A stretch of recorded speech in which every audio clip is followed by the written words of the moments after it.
As a financial advisor, you might run into the situation of having a client come in and needs help with their elderly parent. And of course, if you're having this situation, usually it's involving the fact that the elderly parent can no longer afford to pay all their bills because they have no more income coming in and they're living off of Social Security. So what can you do, or what can you kind of help them through to advise them through the process of how to assist their elderly mother or father? The first thing that is helpful for you to understand is Social Security, pensions, retirements, VA benefits, any other disability income is all protected under federal law from collections. So if for some reason the elderly parent cannot pay the credit card or cannot pay certain bills, well, the creditor can't collect from them. So there might not be much to worry about in the sense of telling or advising your client, maybe they just need to stop paying.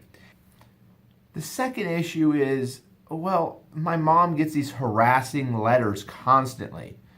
What can we do about that? Well, a cease and desist letter could help out immensely. So if you just have the daughter or whoever's in your office, tell them, why don't you write a cease and desist letter, and that any future contact with their mother needs to come to the child, someone who's more capable of handling the situation. Once a creditor receives this, they have the choice of whether or not they're going to file suit or go after them. Now, of course, if you're dealing with shady individuals, they're not going to follow these rules. But a lot of states will have financial punishments for creditors who do not follow a cease and desist letter. So I would advise my client that you want to have all those creditors stop contacting the elderly person, because elderly people are sometimes easily swayed into doing things they normally wouldn't do. 3, what about a mortgage? How do you deal with the situation that mom or dad can no longer afford to pay their mortgage? Well, this one's going to take a little bit more thought to think through, but you want to look if they have equity or no equity in the home. Once again, the mortgage company is not going to be able to garnish their wages. And if they have no real assets outside, then maybe just allowing the house to go into foreclosure is the best solution. However, if there's equity in the house, maybe the idea is to get it sold. The other thing, if there's a lot of equity in the home, is talking to the kid about this being an investment opportunity for the child. The child could look at paying off the mortgage or making the mortgage payments with an agreement that they're going to inherit this home. Now, if there's multiple children involved here, this gets a little dicey, and you might want to look at the situation. But if mom and dad are going to lose the home and the child's willing to make the payments for the rest of their parent's life, well, it seems kind of fair that this child would get the house after mom or dad passed away. But that needs to I would talk to a estate planning attorney or an elder law attorney about that situation and about creating the necessary documents for that to happen. But it's a great opportunity, and it's something that should be looked at. However, if that's not possible, well, let the bank take it. 4, taxes. Okay, so what about taxes, past due taxes that have not been paid by a senior? How can you help out in this situation? Well, first, explaining to the client that only 15% of their Social Security can be garnished by the IRS. Now, that's the IRS. IRS can garnish 15%. State income tax collectors can garnish nothing. They cannot garnish any of their Social Security or pensions, okay? So understanding the difference between the federal and the state level will help you and able to explain the situation. Now, what if you tell your client, tell your mom to stop paying on the mortgage, and the mortgage company sends over a $100,000 loss, a 1099-C, to the IRS, and the IRS now starts to try to collect on your client for these unpaid taxes? Well, they could file Form 982 with the IRS to basically tell them that they're insolvent and this tax will be waived. Now, that's going through, I would advise to go see a tax attorney or the CPA to help out in that type of situation.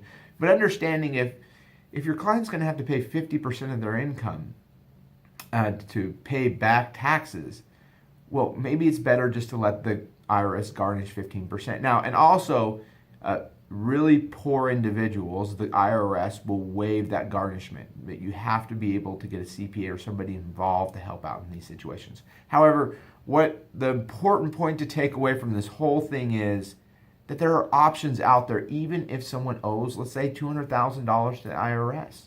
There are things that you can do to help out an elderly person in those situations. The government is not in the position to destroy people. They're just trying to run the situation as best they can. And so there are tools and mechanisms for elderly people who have low income and no assets. 5, student loans. Now, right now, this isn't a very big issue, but it's going to be a huge issue for the future. So student loans, of course, are usually owned by the federal government, so they can garnish part of Social Security. However, there are ways to get help for elderly seniors who cannot afford to pay back this amount. One is getting the loan into some kind of uncollectible status because of the poverty of the elderly client your client's parents who don't have the assets necessary to pay for anything. Then the other way is almost all student loan programs have income-based repayment program available. Just getting your client's parents into that program should bring down their payment obligation to zero. This is a simple solution, and it really shows that you're an awesome financial advisor if you were to do this for someone. One of the hardest things you might deal with are payday loans. Payday loans are unsecured creditors, therefore they fall under the same rules. They cannot garnish anything. The tactic that they often use is claiming criminal action against your client if they don't repay. This is a lie. The government is not the arm of payday loan companies to go and collect their debts. This is not going to happen. Now, you might find out on the internet that there is a place where this happened. Someone was thrown in jail for not paying a debt. We refer to this as debtor prisons that are coming about.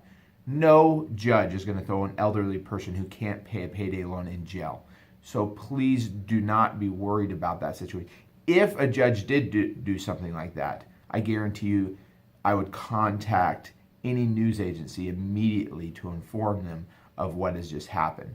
But in that situation, just explain to the client that these individuals use highly illegal tactics to try to collect, and that maybe you need to switch mom or dad's phone to you and get mom and dad a new phone so people can't contact them. And so things are being directed directly to your client who can better help in this situation.